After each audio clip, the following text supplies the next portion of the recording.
Olá a todos que acompanham o CFA Play. Eu sou Leon Santos e estamos aqui mais uma vez com vocês na nossa quinta da ADM, do sistema CFA-CRAs. É um imenso prazer receber a todos. Antes de começar as apresentações, quem estiver acompanhando a gente pelo chat, já escreva aí de qual cidade e estado você fala. Afinal, nós estamos falando para pessoas de todos os cantos do país, talvez até do exterior. Dito isso, vamos ver aqui como está a participação do nosso público.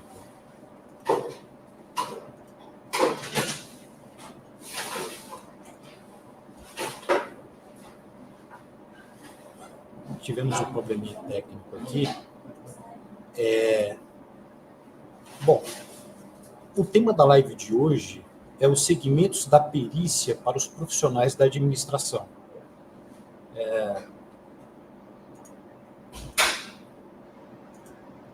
O tema da live de hoje é os segmentos da perícia para os profissionais da administração. Bom, eu vou começar falando o currículo dos nossos entrevistados. Primeiro, a administradora Adriana Rodrigues. Ela é conselheira federal do CFA pelo estado de Pernambuco, é coordenadora da Comissão Especial de Perícia e Administração Judicial do CFA e do CRA Pernambuco, é também coautora de trabalho científico na área de perícia grafotécnica, trabalho este apresentado no maior evento integrado de ciências forenses da América Latina, o Interforensics, e que também foi premiado no Congresso Nacional de Criminalística. A Adriana é também autora do projeto que instituiu o Dia da Valorização da Mulher Profissional de Administração no Brasil. Ela é também perita judicial grafotécnica e empreendedora. O outro convidado da nossa tarde de hoje é o administrador e professor Agenor Studart. Agenor, ele é administrador há 32 anos e perito judicial financeiro há 24 anos. É professor universitário e diretor acadêmico da Escola Superior de Peritos e Administradores Judiciais do Ceará.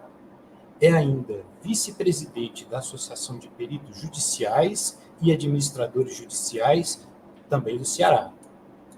Então, vamos lá.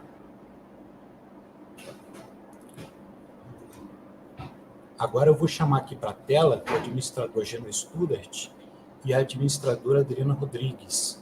Sejam muito bem-vindos ao nosso CFA Play e à nossa quinta da ADM. Olá, boa tarde, tudo bem, boa pessoal? Boa tarde a todos. Olá, doutora Adriana, doutor Leon, que prazer a gente estar juntos aqui nessa tarde maravilhosa. Maravilha. Boa tarde também, Leon, boa tarde a todos que estão aí nos escutando. Boa tarde também para o meu amigo Agenor. Muito prazer, uma satisfação estar aqui com você nessa live que vai trazer tanto conhecimento para os nossos profissionais de administração de Pernambuco, não só de Pernambuco, como de todo o Brasil.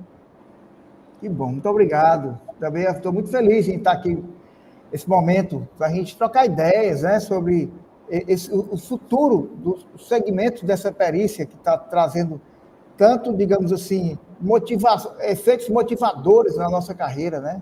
Isso é que é importante. Exato. Ok? Então, vamos lá. Estamos à disposição. Bom, vamos lá, pessoal. Agora sim, a gente teve um problema técnico no início. Eu queria só enaltecer aqui a presença do nosso público. Nós temos aqui a Tatiana Gaudiano, não diz aqui de onde fala, mas, enfim, muito bem-vinda. Temos também o Rômulo Filgueiras, o André Eduardo Ribeiro, tem uma pessoa aqui que só tem Santos, o Miguel Andrade, do Rio de Janeiro, a Lohane, de Belém do Pará. Enfim, muito bem-vindo a todos. Nós esperamos aí que seja uma tarde muito prazerosa e de muito conhecimento a todos nós. Bom, eu vou começar pelo senhor, seu Agenor. Por não. Bom, nós temos aqui administradores, tecnólogos e possivelmente estudantes. Então, tendo em vista que nem todos que nos assistem são dessa área, nós vamos começar pelo básico. Então, é o seguinte, o que é a perícia judicial? Ou seja, o que faz um perito judicial, de maneira geral, e, sobretudo, o que faz um perito na área de administração? Excelente. Leon, antes de responder essa pergunta, eu queria fazer só uma introdução sobre o que é realmente o motivador maior da gente trabalhar para o Poder Judiciário. Olha, nós temos 3 poderes, né? Dentro da democracia, né? Nós temos um poder executivo, nós temos o poder legislativo e temos o poder judiciário. Então, o poder executivo, ele está lá com os seus governadores, os seus prefeitos e tudo mais. O poder legislativo tem lá seus deputados, senadores, e o poder judiciário tem lá os juízes, tem os desembargadores e os ministros, né? Então, imagine você o seguinte, é que todo esse conjunto que forma o judiciário, que são os desembargadores, que são os juízes, que são os auxiliares, que são os promotores, que são os advogados, né? Então, todo esse pessoal, eles têm dificuldade, principalmente na área de discussão financeira. Quando você fala de discussão financeira, nós temos aí uma infinidade de discussões, né? Começar pela troca de moeda, começar pelos índices econômicos. Então, o perito judicial, ele vai fazer exatamente o quê? Ele vai atender essa grandiosa demanda do Poder Judiciário. É um dos poderes que tem aí um volume imenso de trabalho para todos nós administradores. E é exatamente hoje que a gente vai procurar mostrar quais são essas áreas, aonde é que o profissional de administração pode atuar, de que forma ele pode entrar nessa área, quanto ele vai receber e de que forma ele vai receber, se ele pode ser também um administrador judicial, se ele pode ser um perito extrajudicial, se ele pode ser um perito assistente, se ele pode ser um calculista, se ele pode ser um parecerista, se ele pode ser um consultor processual na área de finanças. Então, se ele pode ser um inventariante judicial, se ele pode ser um gestor judicial, olha aí a quantidade. Eu estou vendo pela cara da Adriana que ela está vendo aí, que ela vai falar já sobre a perícia grafotécnica, que é mais um campo imenso da administração, né? Então, por esse começo, você vê o tamanho, a monstruosidade que é prestar serviço dentro da administração para o Poder Judiciário, né? Professor, eu gostaria de saber quais são as áreas da perícia relacionadas à administração. Eu me refiro àquelas áreas como setor financeiro, recursos humanos, outras palavras. Tem alguns exemplos da aplicação da perícia em áreas como financeiro, recursos humanos, compliance, e por aí vai. Perfeito. Então, Leon, e caros amigos que estão nos assistindo, né, amigos e amigas, uma coisa que me chama muita atenção é que no país nós temos hoje mais de 80 milhões de processos. Então, cada processo, ele pede aproximadamente, no mínimo, 3 momentos de perícia ou de cálculo. No inicial, no meio e no fim. Sempre tem trabalho no começo, no meio e no fim do processo. Então, você imagina o tamanho desse volume de trabalho. Por exemplo, uma ação trabalhista. Você falou aí no RH, parte de departamento pessoal e tudo mais. Uma ação trabalhista, normalmente ela discute o quê? Direitos trabalhistas que foram deixados de ser pagos pelo contratante, pela empresa que contratou, né?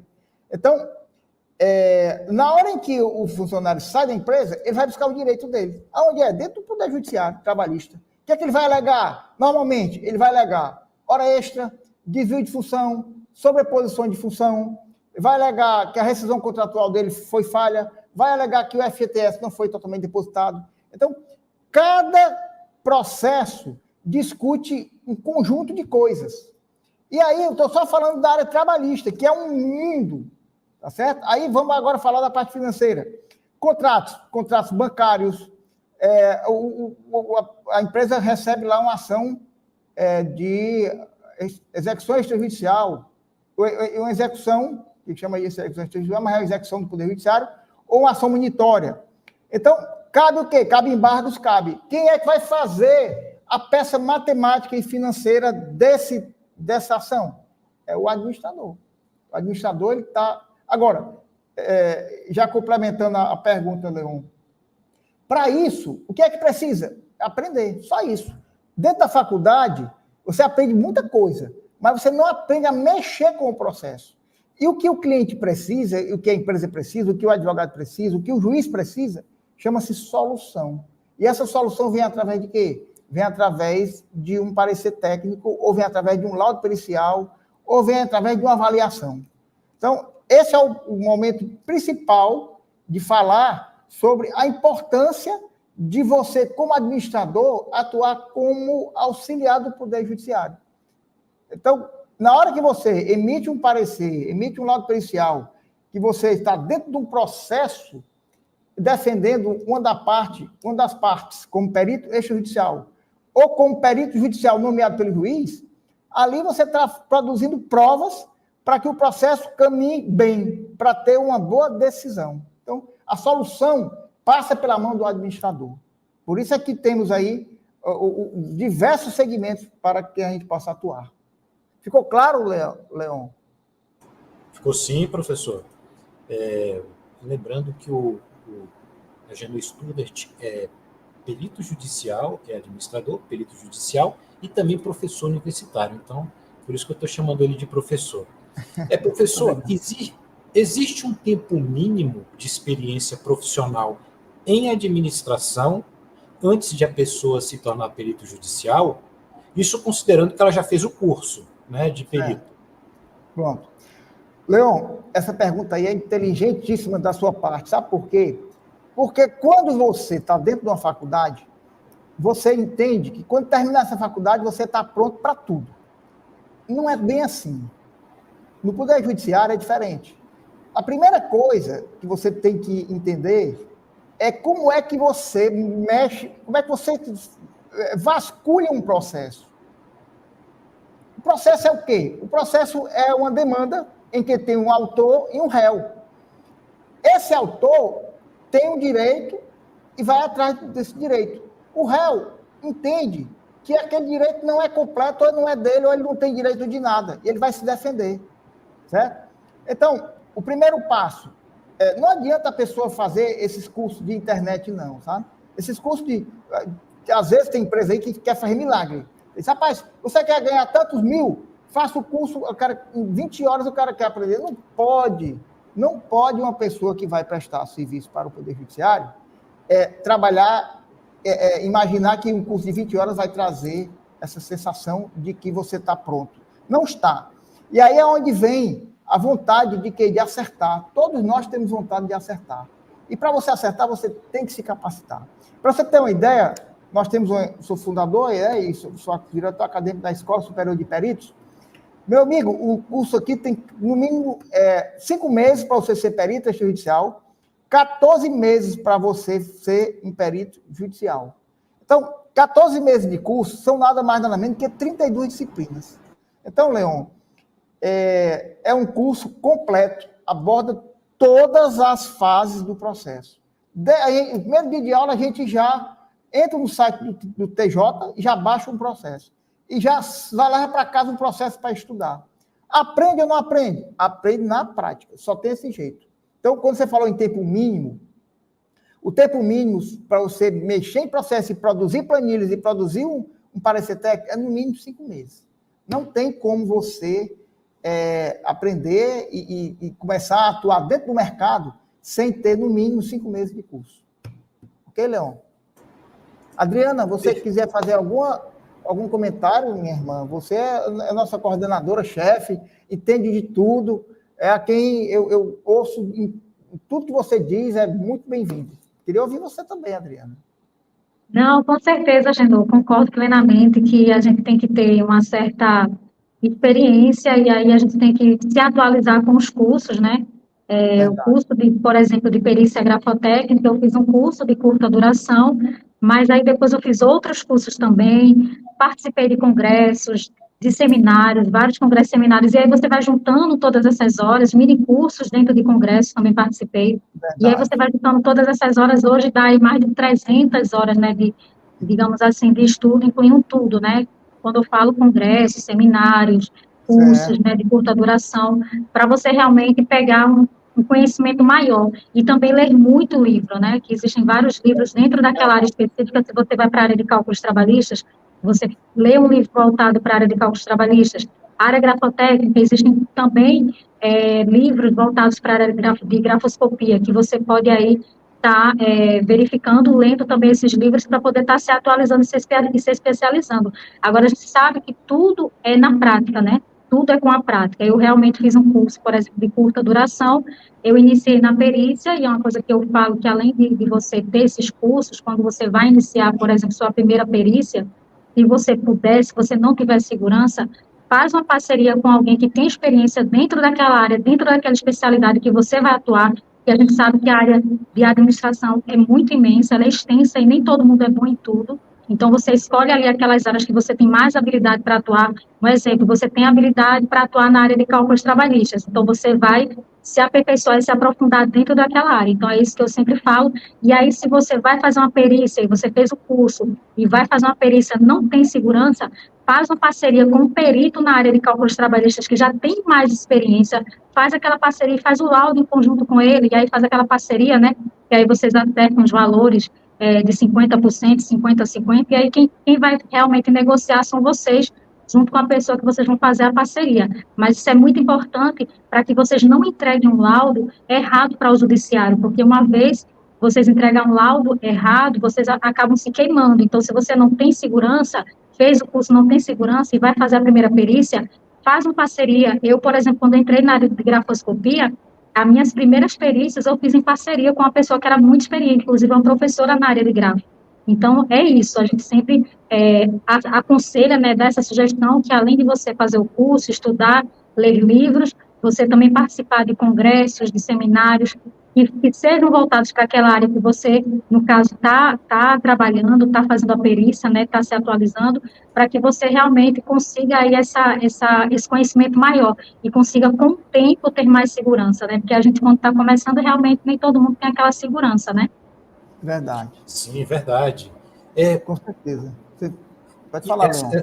Essa questão de colar em alguém, né, fazer um networking e também uma espécie de estágio supervisionado antes de realmente dar as caras na justiça, por assim dizer, é extremamente importante em qualquer área. Bom, mas voltando aqui um pouco à questão da formação. Ok, decidi, quero mudar de carreira ou quero virar perito judicial. Como eu posso me tornar um perito judicial? Eu queria saber um pouco mais sobre o curso de formação, se existe, por exemplo, pré-requisito. Existe algum pré-requisito para eu ser perito judicial? Olha, Leon, não existe. O pré-requisito para você ser um perito... Olha, vamos só esclarecer os pontos, né? É importante, ó. Quando você desperta, o administrador desperta a atenção pela área, com alguma formação, ele consegue ser um perito extrajudicial. O que é esse perito extrajudicial? É aquela pessoa que vai promover provas para o começo do processo.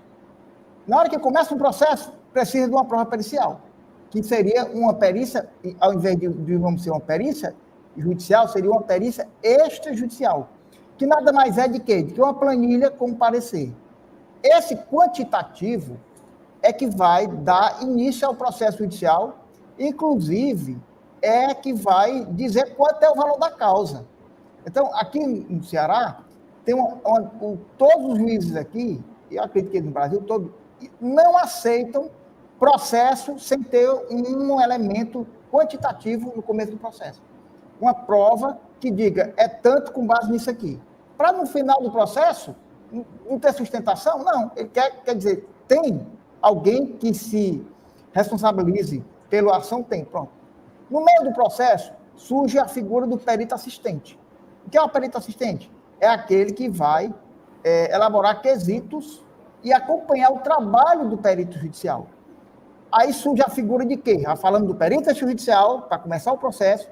No meio do processo, surge a figura do perito assistente. E surge a figura do perito judicial nomeado pelo juiz. Então, o administrador ele pode atuar como perito judicial? Pode. Pode atuar como perito assistente? Pode. Pode ser nomeado em algum processo? Pode, como perito. Certo? Só que ele não pode desempenhar no mesmo processo o perito do juízo e perito das partes. Não pode, né, logicamente. Mas, como são processos demais, então, pronto. No final do processo, volta de novo o perito judicial, mesmo que fez o laudo, o membro que fez a perícia extrajudicial do começo do processo, ele vai cumprir a sentença. Ele vai fazer o cálculo de cumprimento de sentença. Ou seja, o processo todinho vai estar sendo assistido por um perito extrajudicial, que é, normalmente, um administrador. Uma coisa é relevante, certo? É bem importante falar. O administrador, as ferramentas da faculdade dele são muito amplas. Olha, eu diria assim, primeiro, você domina planilhamento através da informática. O administrador normalmente tem facilidade na ciência, né, da computação, em elaborar planilhas, em elaborar demonstrativos, em elaborar gráficos e tudo mais, ele tem esse domínio. Segundo, o administrador, ele escreve bem. Então, diferente de outras profissões, é sempre esperado do administrador que ele escreva bem. E então, casa o quê? Uma planilha financeira com parecer. Então, já foi a perícia. Terceiro ponto, o administrador, ele tem facilidade com o direito. E a gente precisa conhecer o direito. Não precisamos ser advogados, nem precisamos ser expertos no direito. Mas a gente tem que ter conhecimento da lei. E o administrador, ele tem essa afeição. Outro ponto importante que eu digo que é relevante é o fato do planejamento. O administrador, ele sai da faculdade com a noção ampla, principalmente bem sedimentada de planejamento. Então, nada mais importante de você planejar tudo isso, o funcionamento de cada processo. Precisa de organização? Precisa. Você vê que lá, quando a gente começa a faculdade, qual é a primeira coisa que a gente aprende? POCCC. Então, é tudo dentro do processo judicial e dentro do poder judiciário, você usa isso. Que é exatamente todo o planejamento, a organização, o comando, o controle e a coordenação. Então, esse aspecto de cada processo, você consegue êxito. Aí já nós vamos falar se isso tem retorno financeiro, né, Leão? Mas eu queria dizer para você que o administrador, pela própria formação, quando ele decide fazer a administração, eu digo isso porque eu sou formado há 32 anos, ele sabe o que ele quer. Então, ele encontra dentro dos processos judiciais e dentro do poder judiciário, ele encontra exatamente o reflexo de tudo aquilo que ele investiu na carreira dele ao longo de toda a faculdade. Professor, e onde que eu posso procurar esses cursos? Eu consulto algum site em específico, como do CRAs, por exemplo? Como eu posso saber se o meu curso é credenciado e válido para trabalhar nessa área? Olha, importantíssima essa sua pergunta. O Conselho Federal de Administração criou a comissão chamada CEPAD, Comissão Especial de Perícia e Administração Judicial. O que faz essa comissão? Essa comissão trabalha sob a coordenação da doutora Adriana, né, que está coordenando muito bem a nossa comissão. Então, qual é o trabalho dessa comissão? É exatamente colocar elementos através de manuais, através de resoluções normativas e através de, principalmente, a contratação, né, de empresas de treinamento habilitadas, preparadas para quê? Para treinar os administradores. Já está no forno exatamente um projeto em que fala das empresas capacitadoras. Quem são essas empresas? Porque se você abrir na internet, tem 500 empresas capacitando. Mas será que essas empresas elas são sérias? Será que essas empresas trabalham a prática? Será que essas empresas elas fazem com que o administrador aprenda realmente ou é só conversa? Tá certo? Então, aqui no Ceará temos aqui a Escola Superior de Peritos. Inclusive, quem quiser seguir, siga, por favor, @Escola Superior de Peritos. Nós temos hoje 15 anos de formação de peritos judiciais e administradores. Para você ter uma ideia, já passaram aqui pela nossa instituição mais de 3.000 profissionais. Hoje, entre profissionais na área de perícia judicial, administradores judiciais, pessoas que nos procuram para crescer na área financeira, de informática e tudo mais. Nós estamos hoje caminhando para a nomeação de 70 alunos que foram nomeados no Poder Judiciário aqui do Ceará, trabalhista e o Poder Judiciário estadual. Então, Tem empresas, que fazem isso, mas a CEPAG, ela já está providenciando, através do projeto, para que ele vai indicar quais são as empresas possíveis, né? Quais são as empresas escolhidas para serem capacitadoras de todos os administradores. Isso a nível Brasil, né? A doutora Adriana aí está a par disso, o Rômulo, que está nos ouvindo também, que é o vice-coordenador da comissão. E a preocupação principal é essa, sabe, Leon? É separar o joio do trigo. Empresas sérias devem estar do lado do CFA e das regionais, né? Hoje nós temos 27 regionais.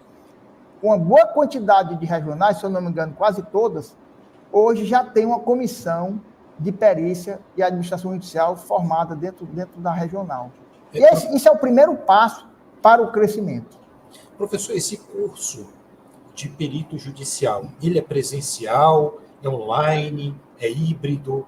Por exemplo, quem está em outro estado, né? O senhor citou uma escola aí renomada no Ceará. Essa pessoa pode se inscrever nesse curso de forma online? Como que funciona? Pode sim. Leon, nossa escola é híbrida. Tanto nós temos alunos presenciais, como nós temos alunos online. Há um ano e meio atrás, o Conselho Regional de Administração do Ceará promoveu um curso e foram algo em torno de 120 alunos.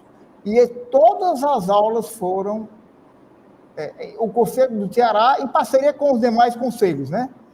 Com as demais regionais. Foram 120 alunos treinados da formação de perita judicial, todos online. E a aceitação foi magnífica, sabe? Leon, quando você trabalha com a prática, não tem segredo, né? Olha, eu costumo comparar um curso desse, prático, com um aluno que entra dentro de uma autoescola. Na autoescola, o que é que ele faz? Ele é obrigado a ter X horas de legislação. Chega um momento que ele vai para dentro do automóvel, do carro. Do lado de quem? Do lado de um habilitador, do professor. E ele vai para dentro do meio da rua pilotar o carro. Não é assim que funciona? E ele sabe que vai errar, mas tem uma pessoa do lado. Inclusive freando, né? Freando. Ele tem o pé do freio. Não sei se você já percebeu, mas na autoescola, o cara que está do lado, lá, o instrutor, tem lá um freio. Então, o que acontece? Todo mundo percebe que é uma autoescola e já sabe que ali é um amador. Então, na perícia é a mesma coisa. Na perícia, a pessoa que sai do curso de administração, ele conhece muitas ferramentas, mas ele ainda não está totalmente pronto para mexer em processo. Aí ele vem para a escola, e a escola começa a colocar situações reais para ele resolver. Aí nisso vem o quê? Vem as oficinas, que nós temos muitas oficinas, tem um núcleo prático de cálculo, que é a divisão da turma em equipes. Essa equipe vão estudar o processo e vão trazer as soluções e vão apresentar em sala de aula. E é mais ou menos igual como se fosse uma autoescola. Chega um momento que ele está solto, sozinho, ele e o carro, e a estrada aberta para frente. Então, a Escola Superior de Peritos, ela tem esse condão de trabalhar eminentemente a prática. E talvez este tenha sido, eu não sei se você chegou a ver, Leon e Adriana, saiu uma matéria, nós estamos, desse curso, surgiram nomeações para 9 estados. 9 pessoas que participaram do curso foram nomeadas em 9 estados diferentes. Então, isso aí é mérito de quem? De quem fez o curso e foi atrás. Enxergou que esse segmento da administração é muito forte. Você trabalhar, quem entra nesse segmento de perícia judicial, trabalhar para o judiciário, trabalhar dentro do judiciário, como auxiliar do Poder Judiciário, não sai mais. Olha, você tem ideia? Eu comecei a trabalhar nisso, eu trabalhava em banco, né? Eu trabalhei 15 anos em banco. Em 1987, o meu chefe lá, que era o chefe do jurídico, me chamou e disse, eu quero que você seja assistente técnico de todos os processos do banco. Isso. Logo depois veio o Código de Defesa do Consumidor, 90. Aí foi que aumentou o volume de ações contra banco. E eu fazia todo o suporte de banco. Onde é que eu aprendi? Dentro de banco. O que é que eu mais faço hoje? Eu trabalho para ações contra banco.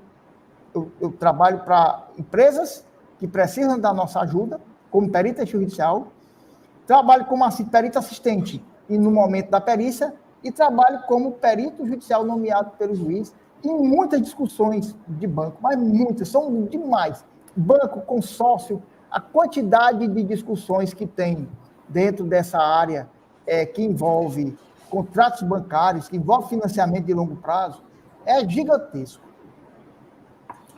Bom, eu acho que uma das dúvidas que o nosso público deve ter, e eu também tenho, é com relação aos ganhos, como é feita a remuneração do perito judicial, qual é o valor médio, ou seja, qual o valor mínimo e máximo que um profissional dessa área pode ganhar, como é feito esse cálculo? Pronto. Então, como eu falei, na minha mente está muito claro. Nós temos aí 4 classes. Nós temos a classe do perito judicial, é aquele que trabalha para os escritórios de advocacia e trabalha para as empresas e para digamos assim, o público em geral. É aquele cidadão que faz um cálculo de FGTS, é aquele cidadão que faz um cálculo de PIS/PASEP, é aquele cidadão que faz um cálculo de atualização, é alguém que está discutindo com um condomínio e vai para aquela... O condomínio normalmente é em justiças, juizados especiais e tal. Então, são cálculos mais simples. Um profissional desse, ele normalmente cobra um salário mínimo por cada trabalho que ele faz, certo? Então, se ele fizer 10 trabalhos no mês, um salário mínimo hoje é 1.412. Então, ele ganha 1.412 vezes 10 dá 14 mil. Se ele fizer 5 trabalhos, 5 planilhas como parecer, que é mínimo, que é assim, 5 o cara faz uma semana, tá certo? Digamos que ele trabalhar só uma semana por mês, ele ganharia a metade de 14 mil, que dá 7 mil. O perito judicial no Ceará, em média, ele consegue fazer em torno de 30 a 35 mil, tá certo? O perito assistente, que juntamente com o perito judicial, é em torno de 20 mil. Então, é mais ou menos assim. Vamos trabalhar 10, 20, o perito judicial 10 mil, o perito assistente, que também é judicial, 20 mil, e o perito judicial a partir de 30 mil, tá certo? Se ele for nomeado administrador judicial, você vê que eu falei em quatro modalidades: perito judicial, perito assistente, perito judicial e administrador judicial. O administrador judicial está lá na lei, no artigo 19, diz o seguinte: para você ser administrador judicial, você tem que estar em 4 profissões: advogado, administrador de empresas, contador e economista. Então, só pode ser nomeado administrador judicial se for administrador, advogado, contador, economista. Isso aí já passa um filtro imenso no mercado. O administrador judicial, hoje, ele fatura algo em torno de 80 a 100 mil reais. Por quê? Porque ele tem direito a fazer em 5 RJ, né? 5 recuperações judiciais. E é comum aqui no Ceará você ver essas pessoas faturando isso. É interessante, por que quem entra nessa área não quer sair mais? É porque é uma área que lhe dá um certo conforto, lhe dá estabilidade, lhe dá um certo prestígio, né? Então, isso são aspectos importantes. Não sei, já a doutora Adriana vai falar sobre a remuneração na perícia grafotécnica. Não sei como é que é a remuneração, porque eu não atuo nessa área. Admiro muito, sei que é mais um braço da administração, fortíssimo, porque as demandas são grandiosas, tem muita demanda, tem demanda na área trabalhista, tem demanda na área de RH, tem demanda na área bancária, tem demanda na área de contratos de aluguel, tem demanda na área de solução de sociedades. São demandas muito grandes nessa área de falsificação de assinatura, nessa área de falsificação de documentos. Hoje, o que é que a gente vê muito? Está muito fácil você falsificar um documento. Documento tudo em PDF, você edita e faz o que você quiser. Aqui em Fortaleza tem um caso interessante. Um rapaz de 23 anos conseguiu lá aqueles documentos de idoso, né? De parar o carro e tal.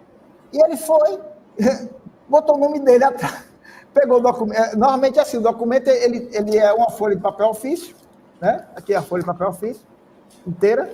Na parte superior tem lá idoso e tal. E aqui atrás, que seria mais ou menos embaixo, né? tem aqui um nome. Ele foi lá e botou o nome dele, pegou não sei de quem, e parava o carro e jogava lá. Pum, um dia a fiscalização chegou e disse assim, você está usando o carro do seu pai? Ele disse, não, esse carro é meu. Foi me dar a documentação. Aí deu.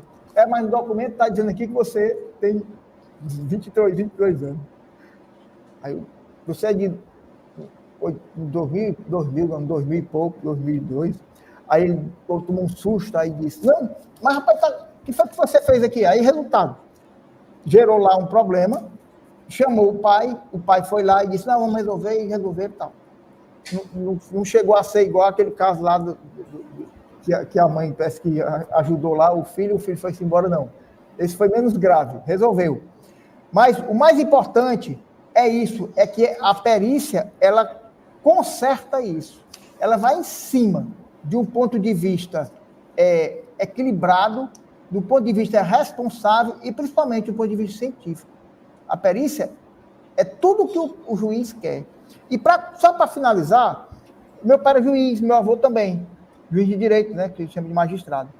Meu pai era juiz do interior, e ele saía do interior para Fortaleza, passava 3 dias em Fortaleza procurando um perito. Estou falando coisa lá de trás, hoje não. Hoje é mais fácil porque tem a internet, tem a informática, tem tudo, né, tem os cadastros.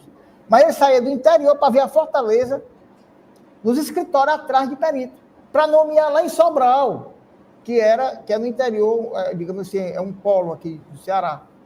Então, imagine o juiz sair da cidade dele para ir na capital procurar um perito para quê?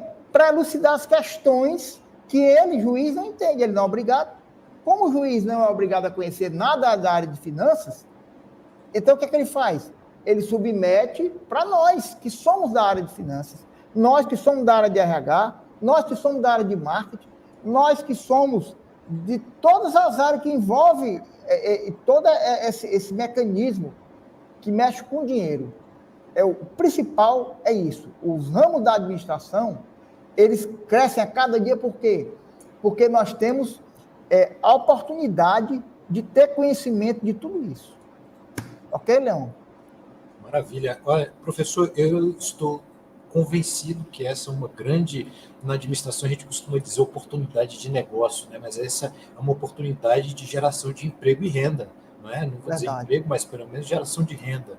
E é uma possibilidade também da pessoa ser autônoma, né? Produzir seu próprio tempo, enfim. Bom, agora vamos conversar com a administradora Adriana Rodrigues. Pronto. Mas antes, para você que está chegando aqui agora e perdeu algum trecho da entrevista, não se preocupe. Esse programa ficará salvo no CFA Play e você poderá assistir quando quiser. Mas calma aí, não vai embora não. Nós queremos a sua audiência, a sua participação aqui conosco. Tá certo? Adriana, agora sim, Adriana, além de empreendedora, você também é perita judicial grafotécnica. Explique para a gente o que é perícia grafotécnica e qual é a relação desse segmento com a administração. A perícia grafotécnica, eu costumo fazer até a diferença, né? Porque muita gente pergunta, às vezes as pessoas se confundem, né? Você faz perícia em grafologia, não é grafologia, é grafotecnia. A chamada perícia grafotécnica, outros chamam também de grafoscopia, né? Então, a diferença entre a perícia grafotécnica e a grafologia é que a perícia grafotécnica, ela analisa a autenticidade da escrita. E a grafologia, ela estuda o perfil comportamental da pessoa através da escrita. Então, há uma diferença aí. Né? Então, nós vamos falar, então, da perícia grafotécnica, foi só para vocês entenderem a diferença entre um e outro, porque muita gente, às vezes, confunde, né? Então, a perícia grafotécnica, ela estuda a autenticidade da escrita, certo? E aí você me pergunta, qual a relação que ela tem com a administração? Se a gente parar para pensar um pouco, né, a gente vai perceber que ela tem uma relação muito grande com a administração, quando a gente vai, por exemplo, para a área de RH, né? A gente tem assinaturas em contra-cheque, a gente tem assinaturas em rescisão de contrato, a gente tem assinatura em folha de ponto, a gente tem pedido de demissão escrito manualmente, então a gente sempre vai ter a escrita envolvida dentro da área da administração. E se a gente for para outros setores, a gente tem contrato de compra e venda, contrato de prestação de serviço, cheques, então a gente tem nota promissória, a gente tem várias vários documentos aí que são gerados e emitidos dentro da administração, né, dentro da área de administração, área que muita gente aí trabalha, que são os profissionais também de administração. Então, ela tem muita correlação. Há uns anos atrás, quando eu trabalhei durante muitos anos aí CLT, e eu decidi ser empreendedora em 2015, e foi de lá para cá que realmente eu entrei na área de perícia. E na época, quando eu trabalhava em CLT, eu já tinha esse olhar analítico, né, que é, assim, para mim foi uma paixão quando eu entrei na área de perícia. Eu primeiro fiz perícia e cálculos trabalhistas, mas depois, logo, uns 2 meses depois, eu fiz o curso de perícia em grafotecnia, né, e aí foi quando eu realmente me apaixonei pela área e eu vi que eu me identifiquei, de fato, com essa área, que eu me identifico com a parte de análise. E há anos atrás, quando eu trabalhei CLT na empresa, eu trabalhava exatamente tomando conta da burocracia de uma documentação de contratos, né? E eu sempre verificava, a gente fazia, eram vários contratos, e a gente verificava, fazia análise desses contratos, e uma certa vez eu identifiquei uma falsificação a olho nu, né? Eu acabei identificando porque era uma falsificação grosseira, né? Até porque a gente não faz perícia a olho nu, a gente usa realmente equipamentos adequados para poder fazer aquela análise e para poder investigar se há autenticidade ou não daquela escrita, mas na época aquela montagem era tão assim, tão grosseira, tão grotesca, né, como se diz o ditado, que eu acabei identificando a olho nu, e eu levei para o meu gerente e falei, olha, esse documento aqui é falso. E ele, por que é falso? E aí eu expliquei para ele, identifiquei que existe uma montagem nessa assinatura, olha isso aqui, se você colocar o papel mais assim, aí fui explicando para ele, ele foi, né, realmente, você tem razão. E a gente autuou a empresa e realmente identificou que o documento realmente era falso. Então, já tinha mais ou menos aí esse olhar para a perícia. Então, a gente também que trabalha diretamente aí com documentos, a gente acaba tendo esse olhar aí mais minucioso para as assinaturas, né, de quem assina, de quem autoriza algum documento, se a assinatura realmente é daquela pessoa ou não, a gente acaba tendo esse olhar, e dentro da administração a gente gera esses documentos, a gente emite esses documentos, né, então tem muita correlação aí com a área de grafoscopia, né, então eu costumo dizer que a administração tem essa correlação aí. Minha próxima pergunta é como é feita uma perícia grafotécnica? Então, a perícia grafotécnica, ela é feita através da análise de vários caracteres, né? De várias análises que a gente coloca lá para identificar se aquela assinatura é ou não é. A gente recebe a nomeação do judiciário, só para ficar um pouquinho mais claro aí para quem não entende, né? Quem não é ainda da área de perícia, a gente recebe a nomeação do judiciário. Um exemplo, vou dar um exemplo bem claro para que vocês entendam melhor, né? Existe um processo ali onde existe o autor, um exemplo, dizendo que aquela assinatura não é dele, em um contrato de empréstimo, por exemplo. E aí o banco é acionado, ele entra como, no caso, como réu, e ele diz, não, Adriana, um exemplo, a Adriana fez sim esse empréstimo. Aí eu digo, não fiz, né, eu me defendo que não fiz. E aí o banco vai e apresenta o contrato assinado e diz que aquela assinatura é minha, que eu assinei o contrato, que eu fiz realmente, de fato, o empréstimo. E aí o meu advogado me defende dizendo, não, Adriana, não, essa assinatura não é de Adriana.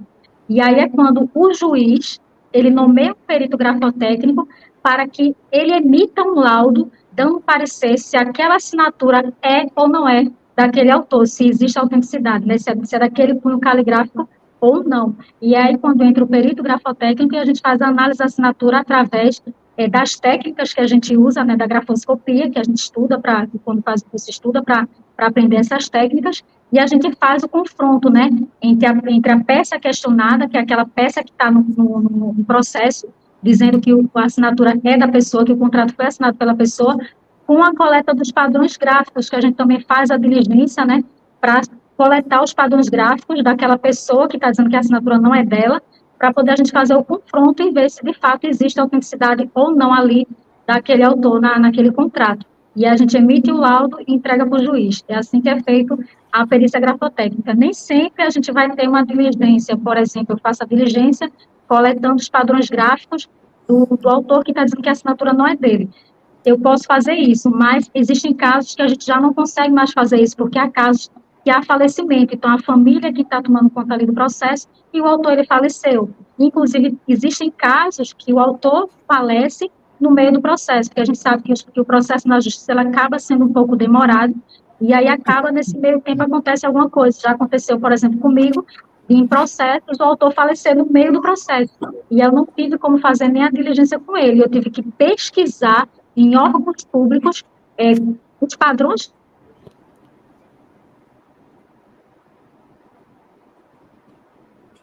Parece que a gente teve um probleminha técnico. Né, porque a gente acaba ficando com menos padrões, a perícia acaba se tornando um pouco mais complexa, porque você não tem tantos padrões gráficos como se você tivesse com a pessoa ali, pessoalmente, fazendo a coleta. Você poderia ter 60 assinaturas, por exemplo, quando eu faço uma coleta de padrões gráficos, eu coloco aí, peço para a pessoa assinar pelo menos umas 60 vezes, né? E eu tenho bastante padrões, e eu me sinto muito mais segura para fazer aquela análise com bastante padrões, mas às vezes nem sempre é necessário, nem sempre é possível você ter todos aqueles padrões, que é o caso de pessoas que vêm ao falecimento, mas é feito dessa forma a perícia. Quais são os tipos de processos que envolvem a perícia grafotécnica? E a outra pergunta que eu ia fazer é quais são os tribunais que a utilizam? Tá. Os processos que envolvem a perícia grafotécnica, um deles é basicamente o que eu citei agora, né? É muito comum, inclusive no TJ, no Tribunal de Justiça, da área civil, que é muito comum os processos que envolvem empréstimo, né?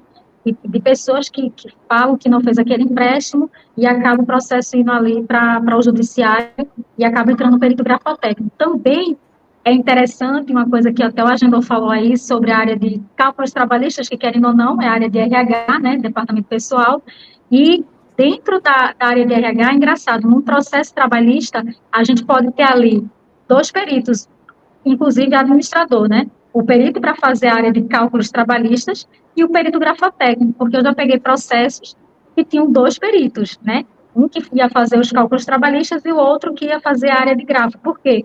Porque o autor estava alegando que não recebeu as verbas rescisórias. E aí a empresa apresentou a rescisão de contrato, dizendo que sim, que ele recebeu, que ele assinou. E aí teve que entrar o perito grafotécnico para atestar. E aí, atestando que a assinatura não era dele, aí já entra o outro perito, que é para fazer os cálculos trabalhistas. Então, se não pagou a verba rescisória, vai ter que pagar aqui horas extras, tá colocando todas as verbas rescisórias que, de fato, a empresa vai ter que pagar. Então, veja que num processo só, a gente consegue aí ter 2 peritos administradores, né? Um na área de cálculos trabalhistas e um na área de perícia grafotécnica. E dentro do TRT, por exemplo, eu já peguei vários processos envolvendo pedido de demissão do funcionário falar que não fez aquele pedido de demissão, não foi feito por ele, né?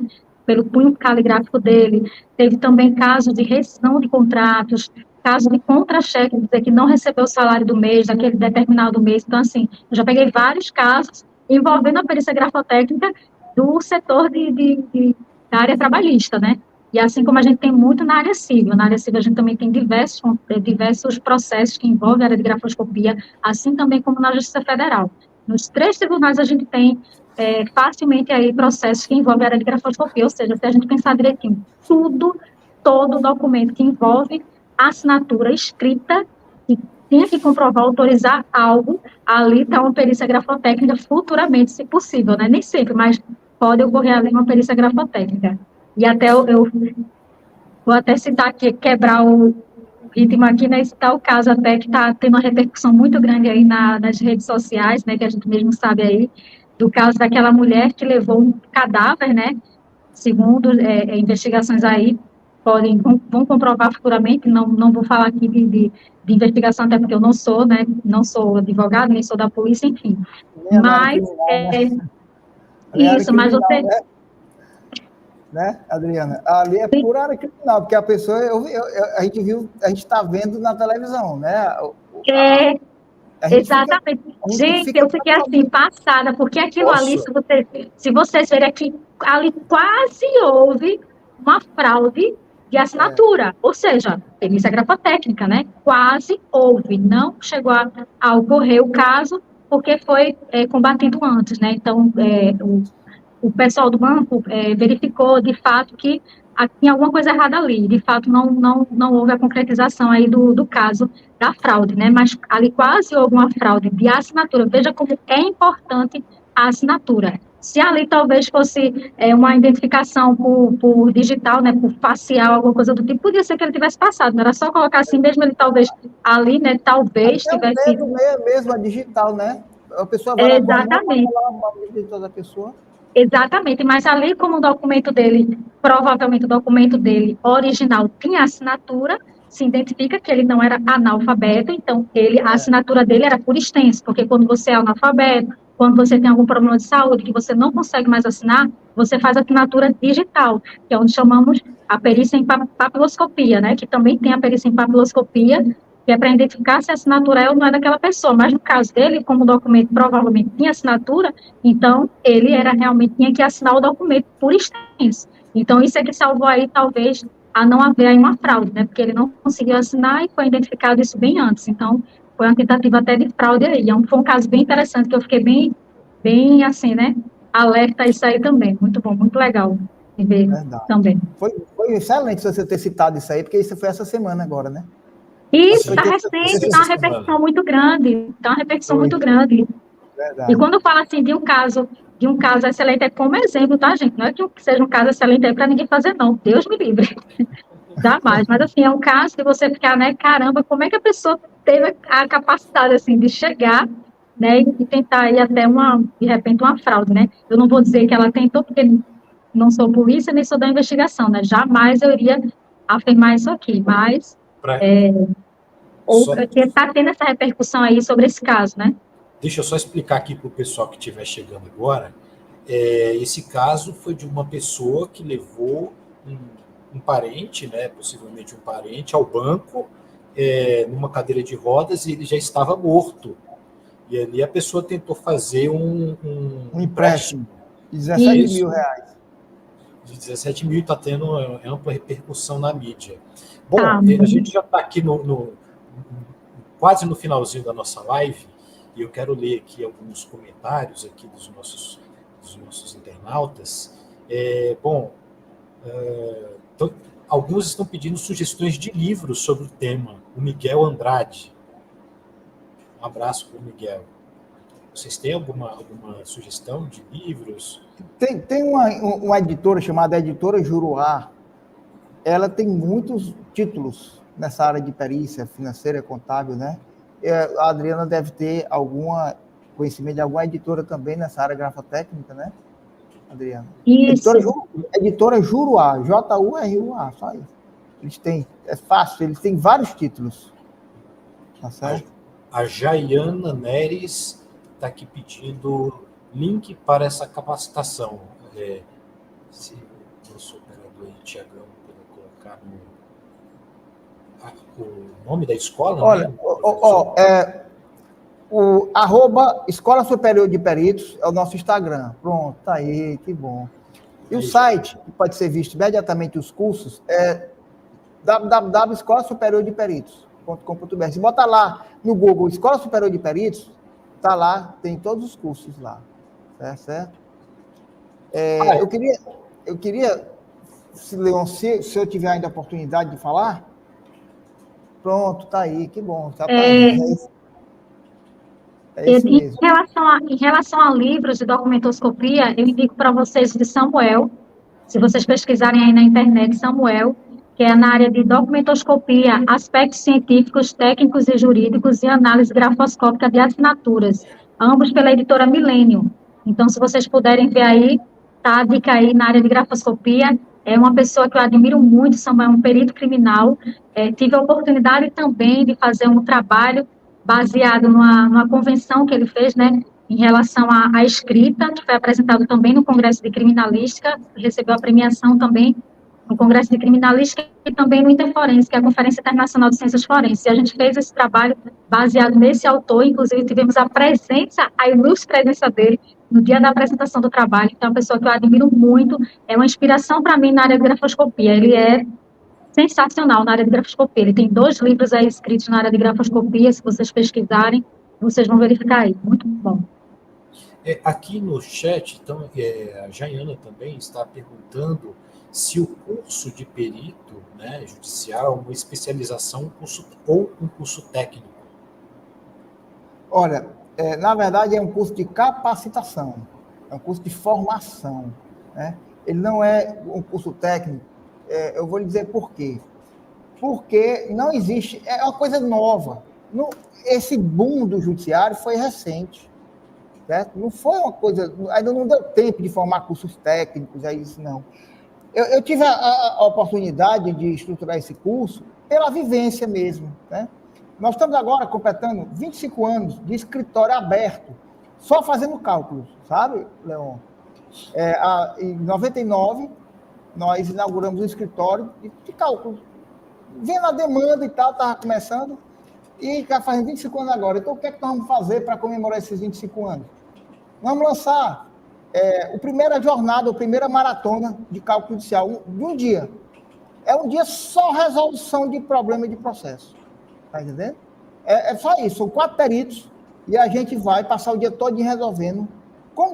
Nos concursos, não tem aquelas aulões que é só resolução de questão de prova? Pois a nossa jornada vai ser assim. Primeira jornada de cálculo judicial, só resolução de processo, durante o dia todinho. Então, isso aí deverá acontecer em maio ou junho, as pessoas vão ficar informadas através do próprio sistema, né? Nós vamos divulgar via CRA para que a gente possa apresentar isso aí, bem direitinho. E eu queria dizer, só para estar perto de terminar, está surgindo aí um movimento muito grande, e isso é muito bom dentro do judiciário. Olha, eu estou vendo sendo nomeados administradores como interventores judiciais, administradores como inventariantes judiciais e administradores como gestores judiciais.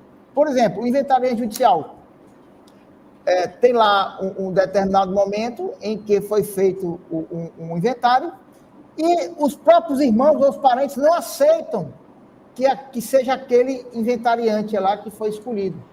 Aí o que é que faz? Aciona a justiça e o juiz nomeia um inventariante judicial. O gestor judicial, que está havendo uma movimentação muito grande, principalmente no eixo Rio-São Paulo. A empresa continua viva, mas ainda não está na hora de uma recuperação judicial. Então, o juiz nomeia o gestor judicial, o gestor vai lá, 30% do faturamento, o gestor segura esse dinheiro e paga os fornecedores, e paga a folha de pagamento, e paga e a empresa continua funcionando. E o interventor judicial, a gente viu agora aí em São Paulo, intervenção em 2 empresas de ônibus que prestaram serviço, e é mais um campo de atuação para a gente, como administrador. Normalmente, vão procurar para ser quem interventor? Pessoas da área de administração, porque são pessoas de confiança, pessoas que sabem planejar, pessoas que sabem organizar, pessoas que sabem gerir um contencioso, alguma coisa que está sobre uma fiscalização, mediante o quê? A prestação de contas do gestor judicial, do inventariante, tudo com o juiz.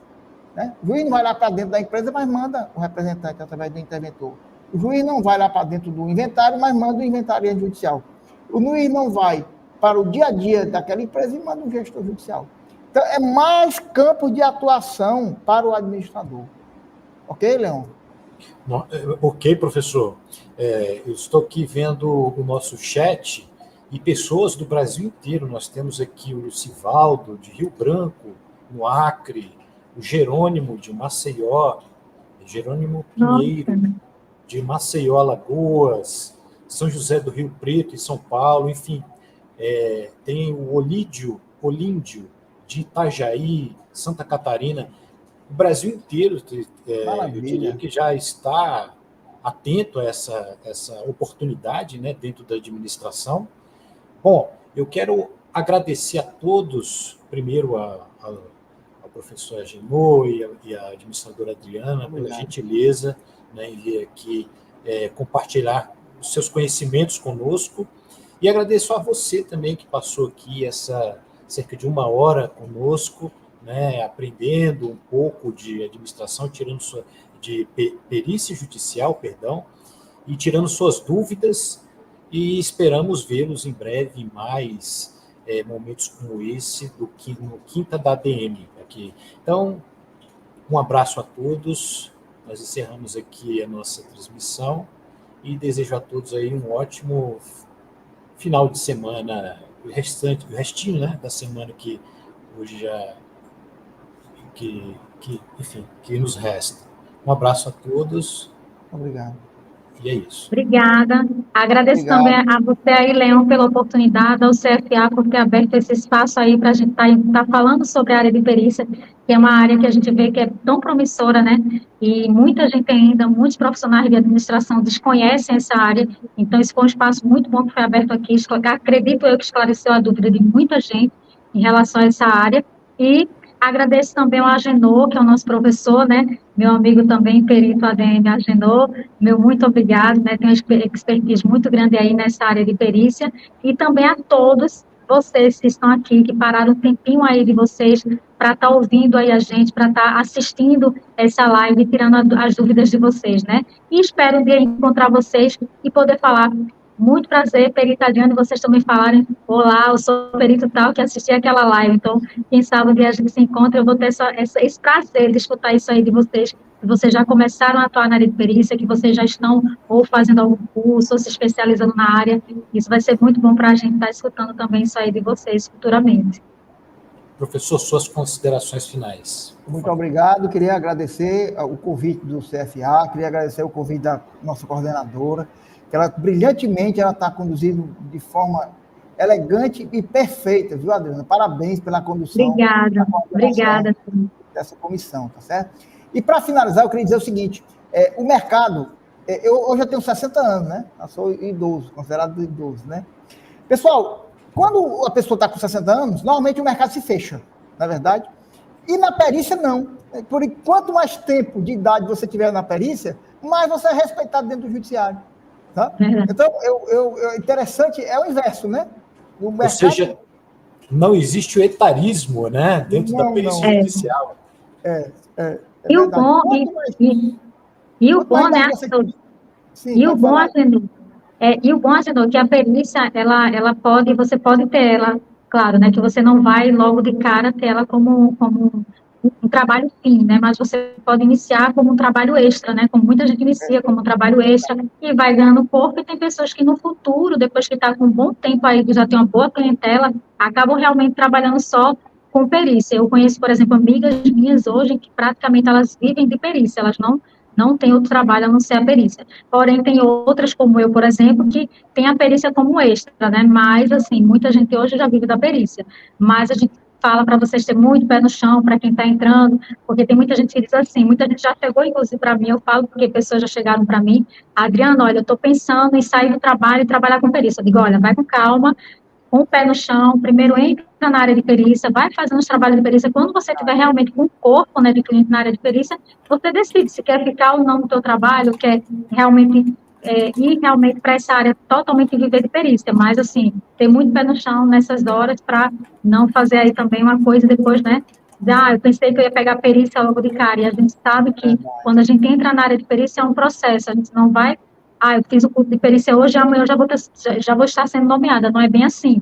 Às vezes, depende de pessoa para pessoa, depende de caso para caso, depende de estado para estado, depende da demanda, do qual tipo de especialidade de perícia que você vai trabalhar, se vai ter mais demanda ou não. Então, assim, depende de uma série de coisas para que isso realmente aconteça a curto ou a longo prazo. Então eu sempre falo, vão sempre com o pé no chão, para fazer as coisas bem certinha, e aí vai dar tudo certo no final. Bom demais. Pessoal, um grande abraço, obrigado por tudo. Obrigada. Tudo de bom, viu? Parabéns. Felicidades. Obrigada, gente. Estouramos um pouquinho o tempo, mas eu espero que todos tenham gostado. Eu achei o máximo aqui, conhecer um pouco mais sobre perícia. E é isso, pessoal. Não perca os próximos eventos aí da Quinta da ADM, né, que acontece, obviamente, quinta-feira. E sempre trazemos temas diferentes, né, da administração de áreas, de eventos, enfim, e até sobre mercado, né? Muita coisa interessante aí na nossa Quinta da ADM. Bom, agora sim, um abraço a todos, mais uma vez obrigado aos nossos palestrantes, mais uma vez obrigado a vocês que nos acompanharam até agora, e uma ótima semana a todos. Bom demais. Um grande abraço. Um abraço. Tchau, gente.